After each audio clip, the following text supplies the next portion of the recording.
Coming up on the Lakeside Loop, a teacher participates in snow sculpting competitions, students celebrate Valentine's Day and Black History Month, and kindergartners get to spend a day at Lakeside. The Loop starts now.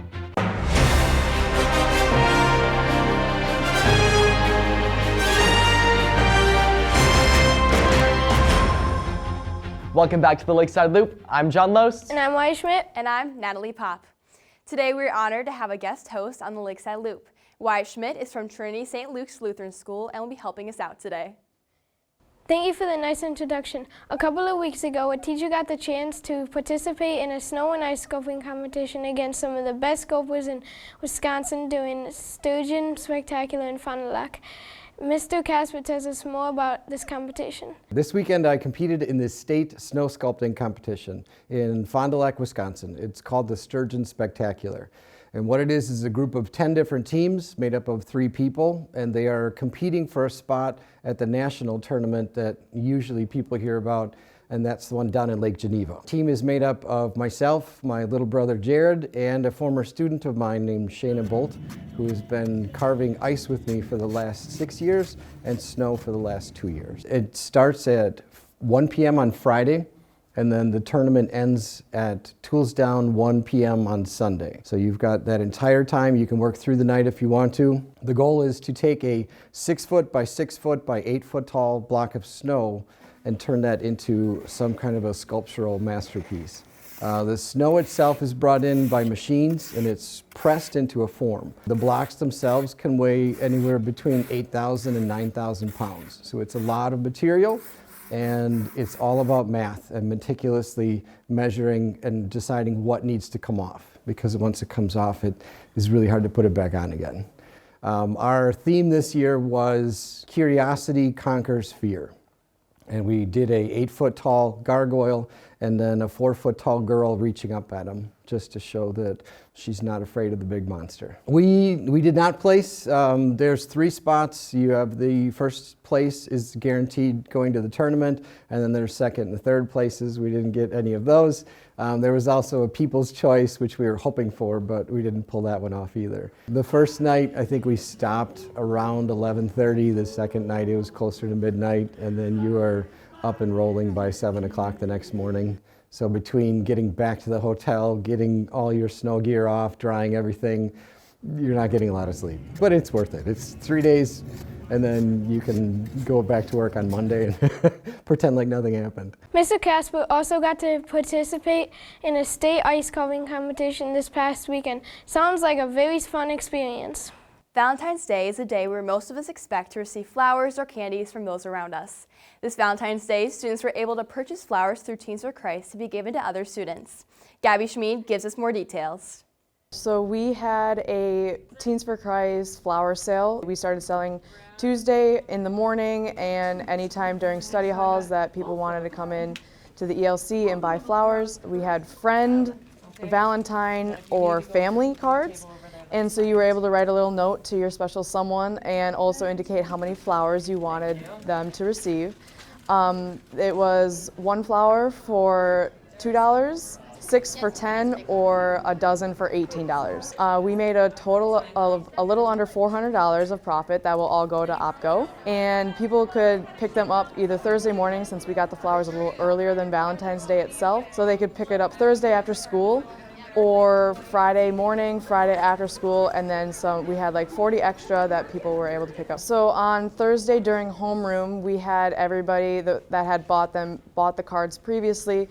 All of us Teens for Christ officers took a few bags that were all divided into the homerooms, and then we went around handing them out to people, making their day a little bit brighter.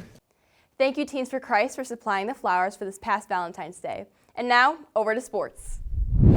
Hello, I'm Wyatt Schmidt. And I'm Joseph Metzger, coming off the bench for Angelina and Keegan. Welcome to the fastest news in sports. We cover all of Lakeside sports in less than 2 minutes. Last Tuesday, the boys basketball team took on Stoughton in a tough non-conference game. The Warriors held the lead for much of the first half. Wes Ron led Lakeside scorers with 19, and Easton Wolfram added 11 points. In the second half, Stoughton pulled ahead and went on to win 64-51. On Tuesday last week, the Lakeside girls basketball team took on Lodi. Guard Ella Lauber scored 13 off with 19 points in the first half. Paige Murphy added 17 points, while Nadia Murphy chipped in 12 points, 7 rebounds, and 4 steals. The Warriors sailed to a 66-34 victory. Last Thursday was senior night for the girls basketball team as they took on the Jefferson Eagles. Farrah Stibbs scored 18 points and grabbed 15 rebounds to help the Warriors bounce past Jefferson 57-40. Junior Sebastian Murray led the Lakeside Lutheran Warrior wrestling team by wrestling dominantly in the Division II regional tournament last Saturday. He pinned his opponent in his 285-pound semifinal match and won the championship match with a 4-3 decision.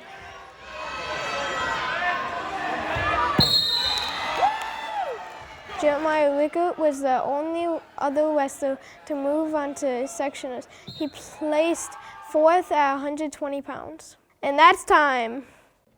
This past Monday, Lakeside got to welcome the future class of 2037. Kindergartners from all around the Federation got to come to Lakeside and do some fun activities. Courtney Zek gives us all the insight into this exciting day.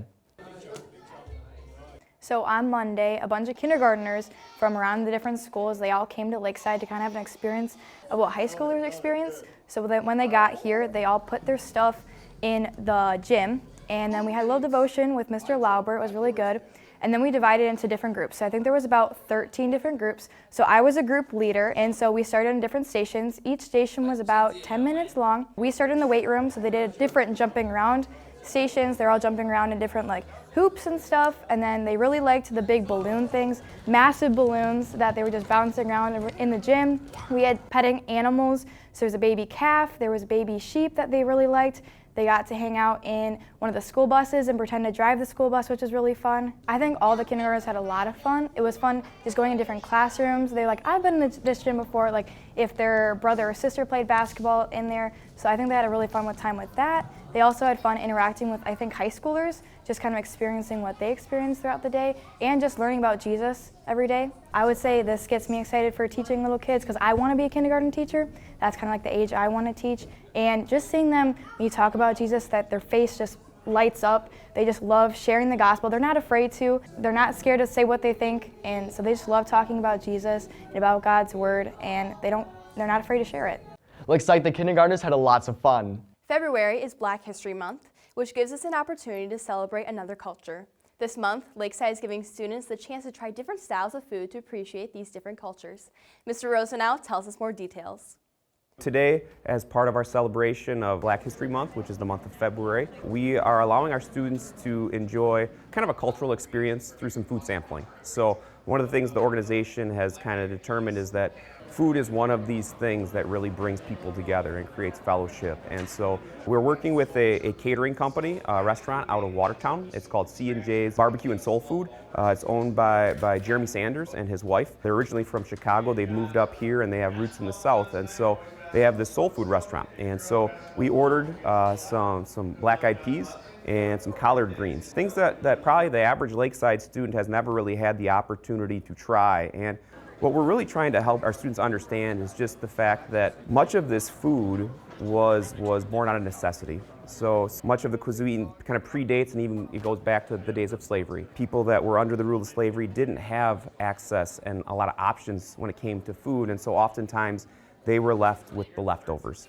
And so whether that meant the ham hocks or chitlins or whatever it might have been, vegetables alike, they had to make do with what they had. And so I think this is very deep-seated in the South, and now our kids have had the opportunity to try it. And you know, some students really enjoyed it, others tried it and didn't like it, and that's all part of the experience, to just kind of step out of your comfort zone and to enjoy the culture, the differences that God has created each of us with, because we know that one day in heaven there's going to be a wide variety of people celebrating the salvation that's only found in Jesus Christ. What a great way to learn about other cultures. And now it's time for Federation Flyby. This week on Federation Flyby, we have two stories, one from St. John's Juneau and one from Trinity St. Luke's in Watertown. First, we hear from St. John's in Juneau. Their kindergarten class had a different Valentine's Day project called Hearts Across the World. Their teacher, Mrs. Gunst, sent out a letter asking for Valentines from the United States or anywhere else in the world. They received an overwhelming response from family, friends, and even strangers. They have gotten 267 cards from 49 states and 17 different countries, and more are still on the way. The students made cards to send back, as well as cards for shut-in members. What a great way to learn about geography, writing, and most importantly, spreading God's love. Thank you, St. John's Juneau, for this heartwarming Valentine's Day story.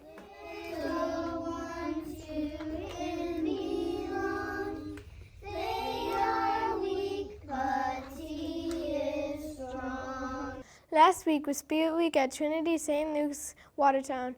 It was a week to build up the excitement for the tournament at Lakeside. Each day of the week had a special dress-up day. The days included PJ Day, Crazy and Clash Day, Jocks vs. Nerds Day, Favorite Character Day, and Orange, White, and Black Day. On Friday, TSL held a prep rally that included a small band played a large game of heads or tails. Another game called Heads, Knees, Shoulders, and Cup, and tested the amount of spirit in each class, with the 5th grade winning the coveted tiger and cookies. Congratulations to the A-Girls team for bringing home the first place trophy. And now, you're in the loop. I'm Natalie Pop. I'm John Loest. And I'm Wise Schmidt. Thanks for watching. God bless.